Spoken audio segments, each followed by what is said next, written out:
अस्सलाम वालेकुम एवरीवन। उम्मीद है आप सब होंगे खुश, खैरियत से और अपने अपने घरों में होंगे सेफ। इसी के साथ मैं वेलकम करती हूँ आपको अपने चैनल पर और स्टार्ट करते हैं हम आज की वीडियो।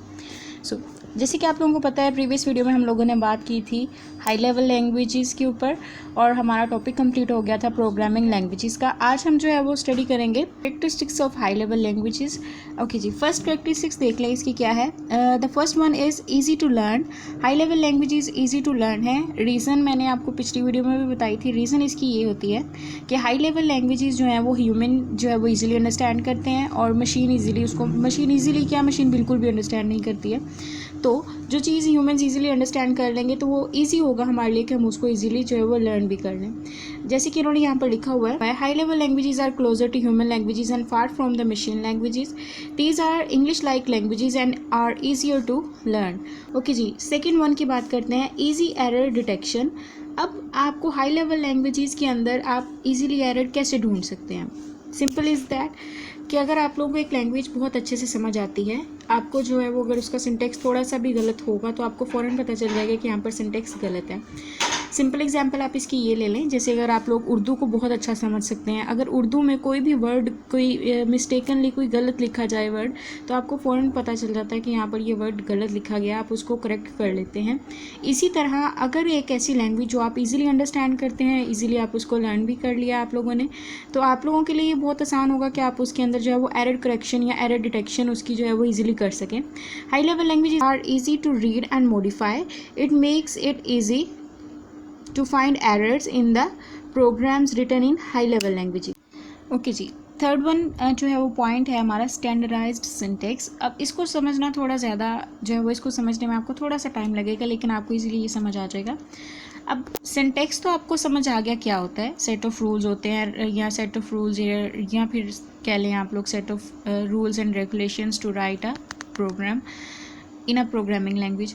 अब बात करते हैं हम स्टैंडर्डाइज्ड का, कि सिंटैक्स है लेकिन वो क्या होना चाहिए, स्टैंडर्डाइज्ड होना चाहिए। स्टैंडर्डाइज्ड का मतलब क्या होता है, वेल डिफाइंड होना चाहिए। आपका सिंटैक्स बेतुका या बेमतलब का कोई भी सिंटैक्स नहीं होता, हमेशा सिंटैक्सेस वेल डिफाइंड होते हैं। वेल डिफाइंड का मतलब जिनकी जो है वो कोई एक्यूरेट जो है वो आप लोग ये समझ लें कि कोई एक्यूरेट लॉजिक होती है।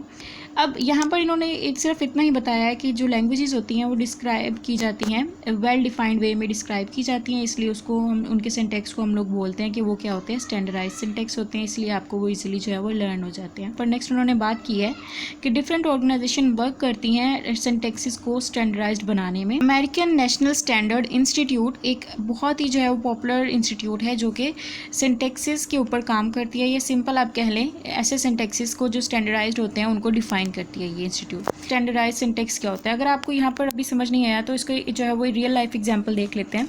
जैसे कि यहाँ पर देखें, मैंने एक लाइन लिखी है इंग्लिश की। फर्स्ट वन देखिए, फर्स्ट लाइन देखिए, इसमें लिखी हुई है नॉन स्टैंडर्ड फॉर्म है और लिखा हुआ है कि पास मी देम बुक्स। अब यहाँ पर जो है वो पास मी देम बुक, एक एक वर्ड को अगर हम कन्वर्ट करके देखें तो सिंपल मीनिंग यही बनता है कि इसका मतलब ये है कि मुझे बुक्स पास कर दें, लेकिन ये स्टैंडर्ड फॉर्म नहीं है। अगर इसकी हम सेकेंड लाइन देखें, पास मी दूज बुक्स, तो ये एक्यूरेट आपको मीनिंग दे रही है कि मुझे वो बुक्स पास कर दें। तो स्टैंडर्डाइज्ड एंड नॉन स्टैंडर्डाइज्ड में यही डिफरेंस होता है। अगली एग्जाम्पल देख लें, जैसे कि इसमें लिखा हुआ है I played good.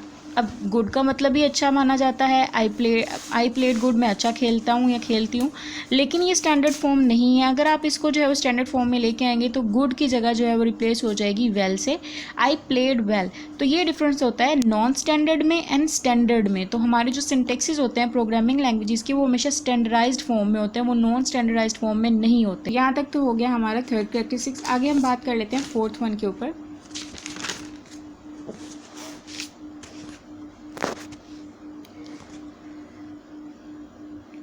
Okay ji, fourth one characteristics जैसे कि आपको नज़र आ रही है, deep hardware knowledge not required. अब इसका सिंपल मीनिंग ये है कि आप लोगों को जो है वो हार्डवेयर की नॉलेज नहीं गेन करनी पड़ती है, आपको जस्ट उस लैंग्वेज का सिंटेक्स रिमेंबर करना होता है, उस सिंटेक्स की नॉलेज लेनी होती है। जिस भी प्रोग्रामिंग लैंग्वेज के अंदर आप काम करना चाह रहे हैं, जो भी प्रोग्रामिंग लैंग्वेज आप सीखना चाह रहे हैं, आप उस प्रोग्रामिंग लैंग्वेज के ऊपर जस्ट वर्किंग करेंगे। अब आपको कंप्यूटर की जो हार्डवेयर नॉलेज होती है, जैसे मशीन लैंग्वेज है, आपको वो सीखनी नहीं पड़ेगी। आपको जो ईजी टू लर्न आपकी लैंग्वेज है, आप वही सीखेंगे और आपका काम हो जाएगा। रीडिंग इसकी देख लेते हैं। These languages do not require deep knowledge of hardware और machine architecture. A programmer can write effective programs without a deep knowledge of hardware. अब प्रोग्रामर को जो है वो डीप नॉलेज ऑफ हार्डवेयर की जो है वो ज़रूरत नहीं होती है, वो जस्ट अपना एक लैंग्वेज को सीखेगा और उसी के अंदर जो है वो अपने डिफरेंट जो है वर्किंग कर सकता है। ओके जी, नेक्स्ट लाइन इसमें लिखी गई है, he can concentrate on solving the problems rather than concerning the human machine interaction.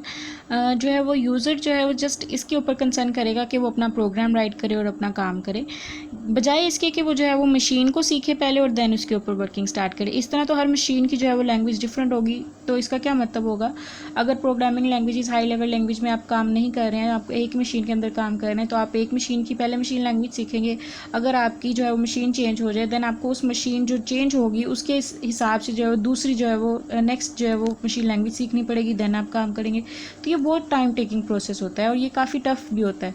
तो इसलिए जो है प्रोग्रामिंग लैंग्वेजेस को जो है वो हाई लेवल लैंग्वेजेस की जितने भी प्रोग्राम्स होते हैं उनको ज़्यादा अच्छा माना जाता है कि जो यूज़र उनके साथ ईजिली वर्किंग करता है, बजाय इसके कि वो मशीन को सीखे और देन उसके ऊपर काम करें। सिंपल अगर आप आम लैंग्वेज में कहें तो एक नॉन टेक्निकल पर्सन जिसको जो है वो जिसने जो है वो बहुत ज़्यादा मतलब जिसको नॉलेज ना हो, नॉन टेक्निकल सा पर्सन है, वो जस्ट एक या दो लैंग्वेजेस को सीख ले तो वो अपना काम स्टार्ट कर सकता है किसी भी जो है प्रोग्रामिंग फील्ड के। आगे बात करते हैं फिफ्थ पॉइंट की। फिफ्थ पॉइंट है मशीन इंडिपेंडेंस। इसमें क्या आता है, मशीन इंडिपेंडेंस का क्या मतलब है, हाई लेवल लैंग्वेजेस के अंदर जितने भी प्रोग्राम्स लिखे जाएंगे वो मशीन इंडिपेंडेंट है, मतलब वो किसी भी मशीन के ऊपर डिपेंड नहीं कर रहे। लेकिन अगर हम लोग बात करेंगे मशीन लैंग्वेजेस की, तो हर मशीन लैंग्वेज जो है डिपेंड कर रही होती है अपनी मशीन के ऊपर। दैट्स वाई वो टफ जो है वो माना जाता है, मतलब मशीन लैंग्वेजेस को सीखना।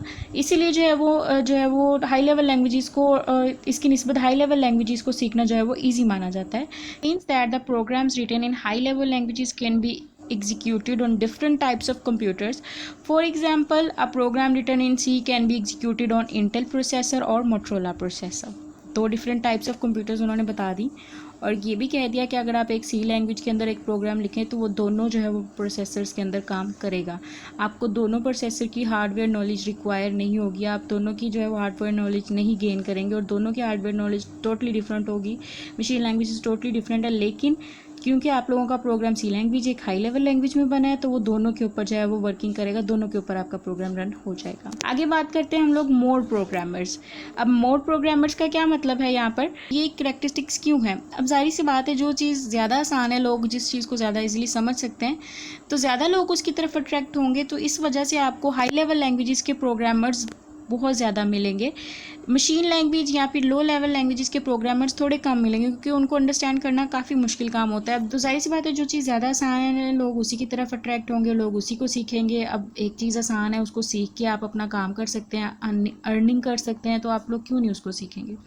आगे इंग्लिश में इसकी रीडिंग देख लेते हैं। Programming in low level languages is very difficult but high level languages are easy to learn. It encourage more people to learn these languages. So many programmers of high level languages are available. जो मैंने आपको अभी उर्दू में समझाया same उन्होंने as it is वहीं पर लिखा हुआ है कि हाई लेवल लैंग्वेज इजी होती है इसलिए उसके प्रोग्रामर्स ज़्यादा हैं, लो लेवल लैंग्वेज थोड़ी मुश्किल है इसलिए उसके प्रोग्रामर्स थोड़े कम हैं। तो फाइनली हम लोग बात कर लेते हैं लास्ट पॉइंट की, जो है वो शॉर्टर प्रोग्राम्स। अब इसकी एग्जांपल आपको सिंपल मैं ये बता सकती हूँ कि हाई लेवल लैंग्वेजेस जो हैं वो अगर आप हाई लेवल लैंग्वेजेस के अंदर काम करेंगे तो उनके जो है वो प्रोग्राम्स की लेंथ शॉर्टर होगी rather than low level languages के। रीज़न इसकी क्या है, रीज़न इसकी आपको इस एग्जांपल से समझ आ जाएगी। जैसे कि यहाँ पर लिखा गया है, यहाँ पर देखें वर्ड है ए और इसकी आस्की कोड क्या है 65 और बाइनरी इसकी यहाँ पर जो है वो आपको इस तरह की नज़र आएगी। ठीक है, अब आपको पता है मशीन लैंग्वेज अंडरस्टैंड किसको करती है, बाइनरी लैंग्वेज को। आप लोग किसको अंडरस्टैंड करते हैं, हाई लेवल लैंग्वेज को। अब अगर आप लोगों को हाई लेवल लैंग्वेज आती होगी तो आपका हाई लेवल लैंग्वेज एक इंस्ट्रक्शन है और वहाँ पर जो है वो लो लेवल लैंग्वेज की काफ़ी ज़्यादा इंस्ट्रक्शंस हैं, तो लेंथ किसकी शॉर्ट होगी, आपकी हाई लेवल लैंग्वेज की। दैट्स वाई जो है वो हाई लेवल लैंग्वेज के अंदर लिखे गए प्रोग्राम्स की लेंथ शॉर्ट होती है rather than low level languages की। और सेम जो मैंने अभी आपको ये समझाया वही यहाँ पर लिखा गया है, programs written in high level languages are shorter than the low level languages. One instruction of high level language is equivalent to many instructions of low level language. Clear हो गया। यहाँ तक जो है वो हमारा टॉपिक हो गया आज का कवर। अगर आप लोगों ने नेक्स्ट टॉपिक करना है, मतलब डिफरेंस है high level language and low level language, समझा मैंने आपको दिया है। अगर आप खुद से ये करना चाहते हैं टॉपिक तो कर लें, अगर नहीं तो आप मुझे कमेंट सेक्शन बॉक्स में लिख दें, तो मैं आपको इसके ऊपर भी जो डिटेल से आपको इसको समझा दूँगा। ओके जी, यहाँ पर जो है वो रिव्यू देख लेते हैं आज हम लोगों ने क्या क्या स्टडी किया। पहले हम लोगों ने करैक्टरिस्टिक्स की बात आज हम लोगों ने की है, हाई लेवल लैंग्वेजेस की करैक्टरिस्टिक्स की। First is easy to learn. High level languages जो हैं वो ईजी हैं याद करने में, इजी एरर डिटेक्शन की जी। फिर हम लोगों ने बात की स्टैंडर्डाइज्ड सिंटेक्स की, कि स्टैंडर्डाइज्ड सिंटेक्स क्या होता है, जो वेल डिफाइंड हो।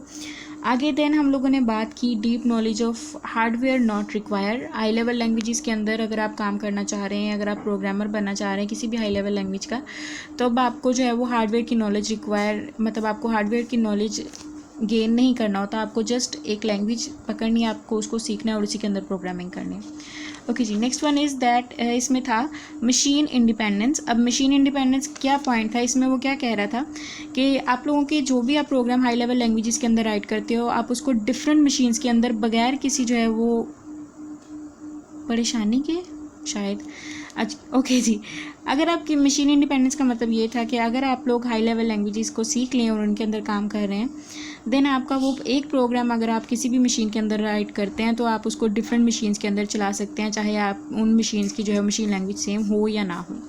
आगे मोर प्रोग्रामर्स, अगर एक चीज़ या एक लैंग्वेज ईजी है सीखने में तो बहुत ज़्यादा लोग उसको सीखेंगे, तो इस वजह से अगर हाई लेवल लैंग्वेजेस की हम बात करें, ये ईजी टू अंडरस्टैंड है, ईजी टू लर्न है, तो इसके प्रोग्रामर्स आपको काफ़ी ज़्यादा मिलेंगे बनिस्बत लो लेवल लैंग्वेजेस के। Last point is shorter programs. तो इसमें मैंने आपको बताया था कि हाई लेवल लैंग्वेज की एक इंस्ट्रक्शन होगी और उसकी निस्बत उसी की जो है वो इक्वलेंट जो हो लो लेवल लैंग्वेज होगी, उसकी काफ़ी ज़्यादा इंस्ट्रक्शंस होंगी। तो मीन दैट अगर आप प्रोग्राम लिख रहे हो हाई लेवल लैंग्वेजेस के अंदर तो वो जो है वो लेंथ में शॉर्टर होंगे, अगर आप प्रोग्राम लिख रहे हो लो लेवल लैंग्वेजेस के अंदर तो वो लेंथ में जो है वो थोड़े मतलब लेंथी प्रोग्राम्स होंगे।